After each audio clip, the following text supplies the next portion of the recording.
Welcome to my review of Black Adam, which is directed by Collet-Serra and stars Dwayne Johnson as the title character in his hotly anticipated introduction into the DCU.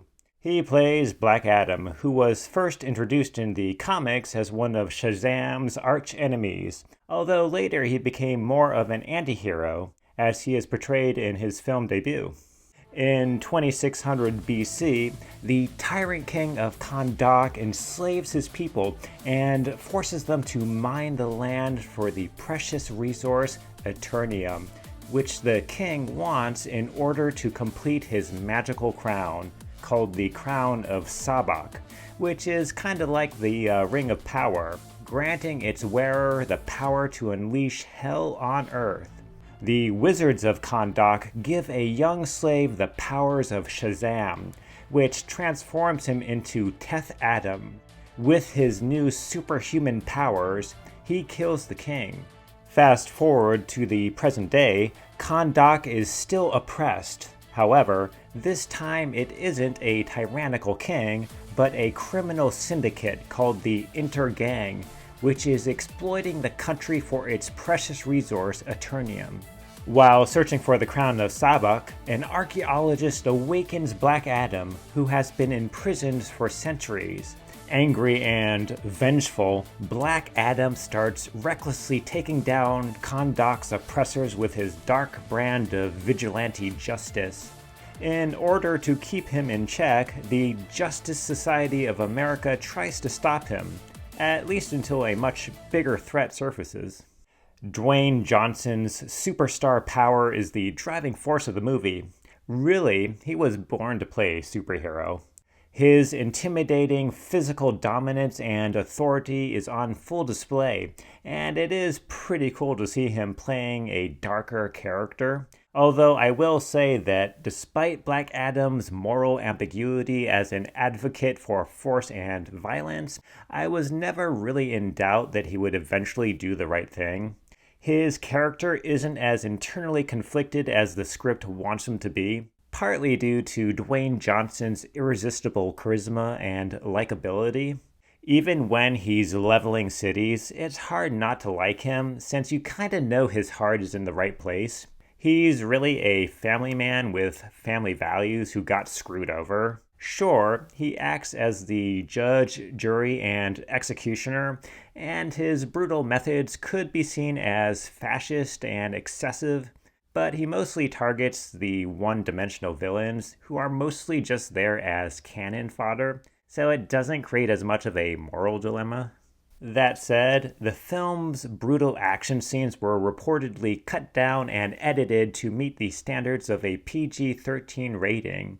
I respect that they went as hard as they could with the action, while still trying to keep it family-friendly. I do hope they release an R-rated cut of the movie, since I think the film needed to push the envelope a little more to showcase Black Adam's dark, destructive side.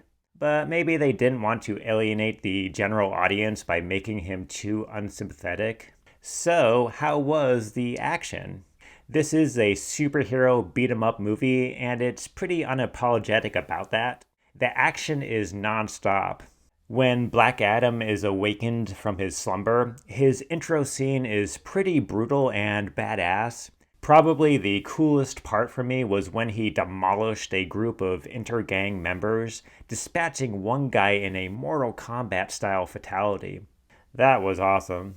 However, during one part, the action is set to a musical cue that kinda took me out of the movie. The music choice came off a little self-indulgent, like it wanted you to like it a little too much, and also like it was signaling to the audience how to react instead of letting the action speak for itself. A lot of the action was CGI heavy and shot in a slow motion video game style strongly reminiscent of Zack Snyder's style, which is all over this movie. Honestly, I found most of the action pretty lackluster. The CGI was uneven and didn't always blend well. I think using more real sets and practical effects could have grounded the action a little more, since when everything is animated, it looks animated. The MVP of this movie for me was Aldous Hodge, who plays Hawkman, the leader of the Justice Society of America. He plays the straight, morally upright guy, which is not always as interesting. However, he brings such flair and personality to the role. You can tell he feels the burden of being a leader and having to make those hard choices that could affect the fate of his team. His scenes with Dr. Fate, played by Pierce Brosnan, were some of the best character-building moments of the movie. Although we don't get much of either's backstory, the actors really sell that these characters have a strong friendship and have been through a lot together. The other members of the JSA, Cyclone, played by Quintessa Swindle, and Adam Smasher, played by Noah Centineo, are good as well, but they don't have much screen time. While watching the movie, I thought about how Noah Centineo was originally cast as He-Man in the upcoming live-action Masters of the Universe reboot. He eventually stepped down from the role, but seeing him here, I thought he could really make a great He-Man. He has the charm as well as the muscle to really pull it off.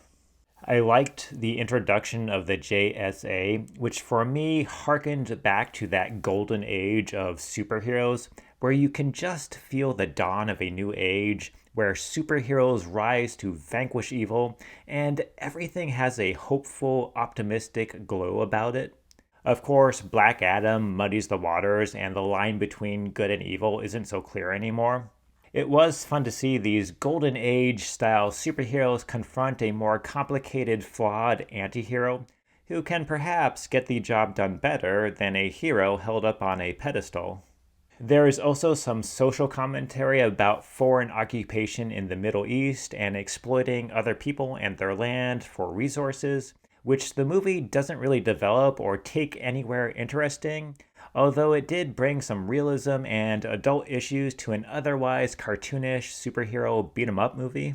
I guess Black Adam was a little bit of a mixed bag for me. The movie worked more in certain parts than as a whole for me.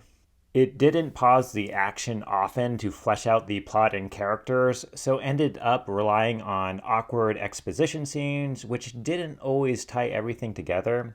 The pace of the film was also a bit off. The third act in particular really drags.